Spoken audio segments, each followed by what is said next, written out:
Vidyasri Subramaniam thought for the day. அனைவருக்கும் உற்சாகமான காலை வணக்கம். வலிமை. மற்றவர்களை கீழே தள்ளி விடுவதால் நாம் வலிமை அடைவதில்லை. அவர்களை தூக்கி விடும் பொழுதுதான் நாம் வலிமை அடைகிறோம். கருத்து: வானத்தில் மித வேகம் மிக நன்று. இனிய வணக்கம். இது தினேஷ் லண்டன் அமைச்சது. எனக்கு இந்த வீடியோ பண்ணுறதுக்கு அப்படியே உண்மையுமே ரொம்ப கஷ்டமாக இருக்குது. பட் உங்ககிட்ட நான் சொல்லணும்னு நினைக்கிறேன். நான் ஒரு ஸ்கூலுக்கு போயிருந்தேன். ஸ்கூலுக்கு போய் good touch bad touch class எடுக்க சொல்லியிருந்தாங்க. அந்த ஸ்கூலில் ரிக்வெஸ்ட் பண்ணியிருந்தாங்க. நான் ஆக்சுவலி அதை ப்ரிப்பேர் பண்ணுறதுக்கே மனசு ரொம்ப கஷ்டமாக இருந்தது. அதை பண்ணணுமான்னு கேட்டுட்டு இருந்தேன். இல்லைங்கக்கா, ரொம்ப கேட்குறாங்க, பண்ணி கொடுங்கன்னாங்க. சரி, ஓகே, போய் பண்ணலாம் அப்படின்னு சொல்லிட்டு நான் போயிருந்தேன். அங்கே பெண் பிள்ளைங்களும் இருந்தாங்க, ஆண் பிள்ளைங்களும் இருந்தாங்க. ரொம்ப நல்லா இருந்துச்சு, நல்லா ரெஸ்பாண்ட் பண்ணாங்க. அப்புறம் அந்த என்ன முக்கியமான விஷயம் அப்படின்னா, இந்த விஷயத்த சொல்லும் போது எல்லாருமே என்ன நினச்சிக்கிறாங்க, பெண் பிள்ளைங்களுக்கு தான் ப்ராப்ளம் அப்படின்னு நினைக்கிறாங்க. ஆக்சுவலி பார்த்தீங்கன்னா, according to statistics 58% boys R affected. 58% ஆண் பிள்ளைகள் இந்த பிரச்சனைகள்ல பாதிக்கப்படுறாங்க. இது எல்லாருக்குமே யாருமே புரிஞ்சுக்க மாட்டேங்கிறாங்க. பெண் பிள்ளைகள் மட்டும்தான் பாதிக்கப்படுறாங்க அப்படின்னு நினைக்கிறாங்க. இல்லை, ஈக்குவலா ஆண் பிள்ளைகளும் பாதிக்கப்படுறாங்க. உங்க வீட்டில் ஆண் குழந்தைங்கள் இருந்தால் தயவு செய்து அவங்களுக்கும் குட் டச் பேட் டச் சொல்லி கொடுங்க. ரொம்ப ரொம்ப முக்கியம். அவங்கள ரொம்ப கேர்லெஸ்ஸாக விட வேணாம், சரியா? ஸோ நான் கிளாஸ் பண்ணிட்டு இருக்கேன். இந்த கிளாஸ் பண்ணும்போது ஒரு சின்ன பொண்ணுங்க எந்திரிச்சு என்கிட்ட நான் ஸ்டாப்பா டவுட் கேட்டுட்டே இருக்கு. அந்த பொண்ணு எந்திரிச்சு ஒவ்வொரு கேள்வியும் கேட்க எனக்கு அப்படியே உள்ள நடுங்குது. ஆனா எனக்கு அப்படி நம்ம அந்த இடத்துல நான் அந்த மாதிரி நான் நடுங்குறேன், நான் பயப்படுறேன்னு சொல்ல முடியல. அந்த பொண்ணு கேட்குது, எங்கள் வீட்டில் எங்கள் வீடு ரொம்ப தூரமாக காட்டுக்குள்ளே இருக்குது.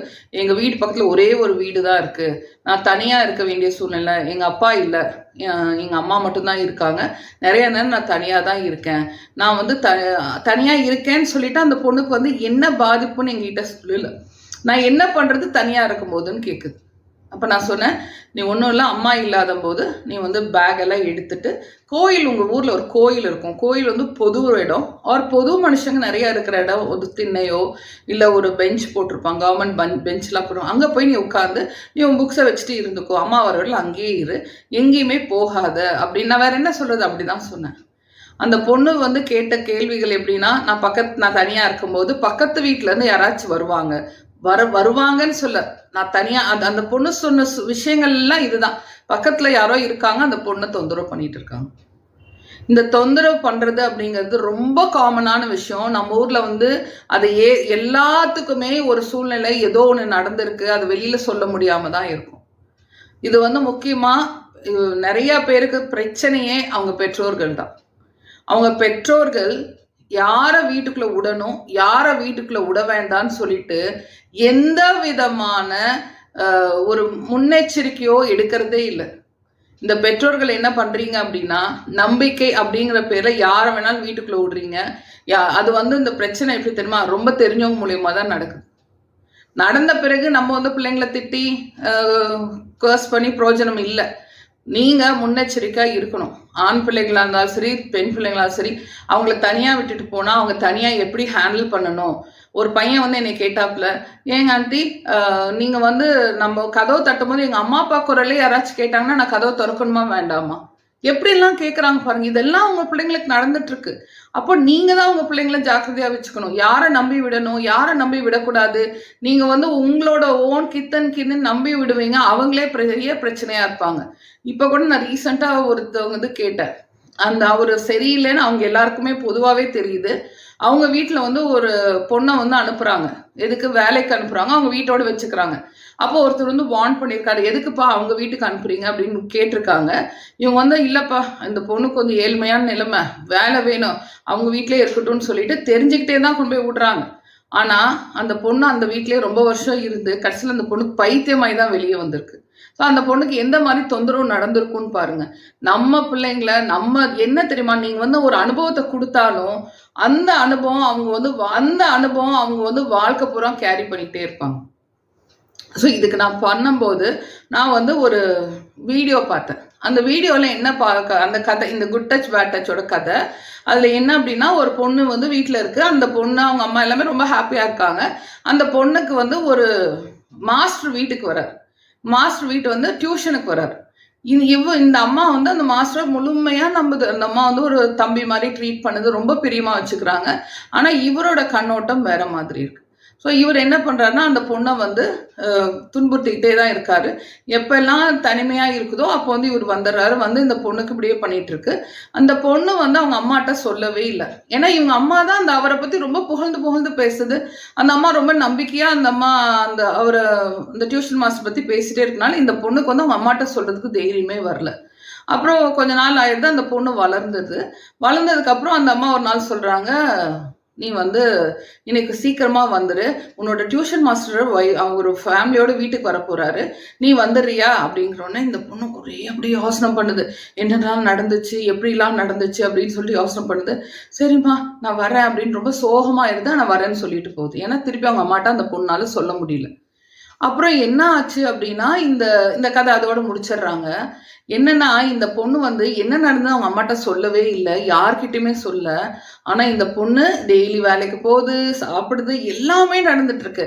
ஆனா அந்த பொண்ணுக்கு அந்த மனசுக்குள்ள அந்த வலி இருந்துகிட்டே இருக்கு. இந்த வலி எவ்வளவு நாள் இருக்கும்னு பாத்தீங்கன்னா, அந்த பொண்ணு சாவுற வரையில இருக்கும். ஸோ அந்த எக்ஸ்பீரியன்ஸை ஏன் நம்ம குழந்தைங்க அனுபவிக்கிறதுக்கு நம்ம ஒரு அந்த சூழ்நிலையை ஏற்படுத்தணும்.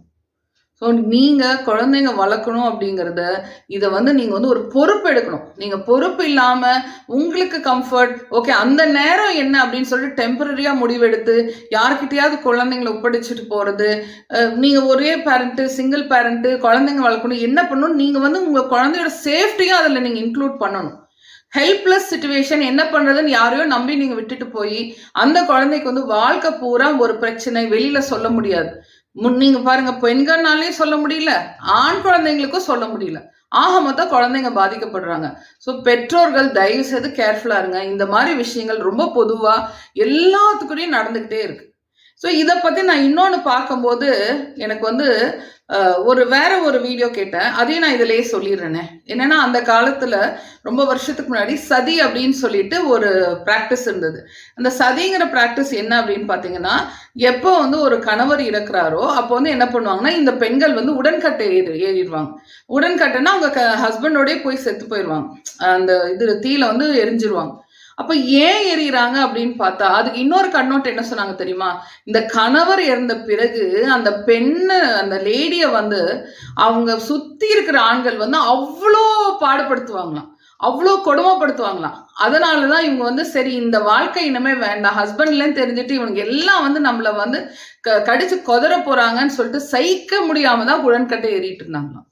ஸோ அந்த பிராக்டிஸ் வந்து அது நின்று போச்சு, அதெல்லாம் ஓகே. ஆனா விஷயங்கள் இன்னும் நடந்துட்டு தான் இருக்கு. எல்லா பெண்களும் சதியெல்லாம் பண்ண வேண்டியது இல்லை. ஆனா பெண்கள் நீங்க ஸ்ட்ராங்கா இருக்க இந்த மாதிரி விஷயங்கள் குறையும். ஃபர்ஸ்ட் ஏதாவது நடந்தா வாய்ஸ் அவுட் பண்ணுங்க, சத்தம் போடுங்க, உங்களை பாதுகாக்க நீங்க தெரிஞ்சுக்கோங்க. உங்க பிள்ளைகளுக்கும் சொல்லி கொடுங்க. பெண்கள் என்ன தெரியுமா, அந்த கிளாஸ் எடுக்கும் போது நான் வந்து அந்த ஸ்கூல்ல போட்ட ஒரே கண்டிஷன், நீங்க வந்து பிள்ளைங்களுக்கு மட்டும் இந்த கிளாஸ் நான் எடுத்தேன்னா சக்சஸ் ஆகாதுங்க. கண்டிப்பா உங்க பேரண்ட்ஸும் இந்த கிளாஸ்க்கு வரணும். அந்த பேரண்ட்ஸ் வந்தா தான் இந்த குழந்தைங்களை அவங்க எப்படி காப்பாற்றணும்னு சொல்லி கொடுக்க முடியும். நிறைய ஸ்கூல்ல குட் டச் பேட் டச் வந்து குழந்தைங்களுக்கு மட்டும்தான் செய்றீங்க. இது மட்டும் ஒர்க் அவுட் ஆகாது. இது கண்டிப்பா ஒரு பேரண்ட் டீச்சர் மீட்டிங் வச்சு அவங்களுக்கும் இதை சொல்லி கொடுத்தாதான் அவங்க வந்து இது எப்படி குழந்தைங்களை காப்பாற்றணும்னு அவங்களுக்கு புரியும். ஓகேங்களா? ஏன்னா நிறைய பேரண்ட்ஸ் வந்து அவங்க ட்ரஸ்ட் பண்ற ஆளுங்க தான் குழந்தைங்களுக்கு தொந்தரவு கொடுக்குறாங்கிற விஷயமே புரியறது இல்லை. இது ஒரு விழிப்புணர்வா நீங்க எடுத்தாலும் சரி, இல்ல உங்களுக்கு இது விஷயமா புரிஞ்சாலும் சரி, இது தயவு செய்து உங்க குழந்தைங்களை நீங்க தான் காப்பாற்றணும். ஓகேயா?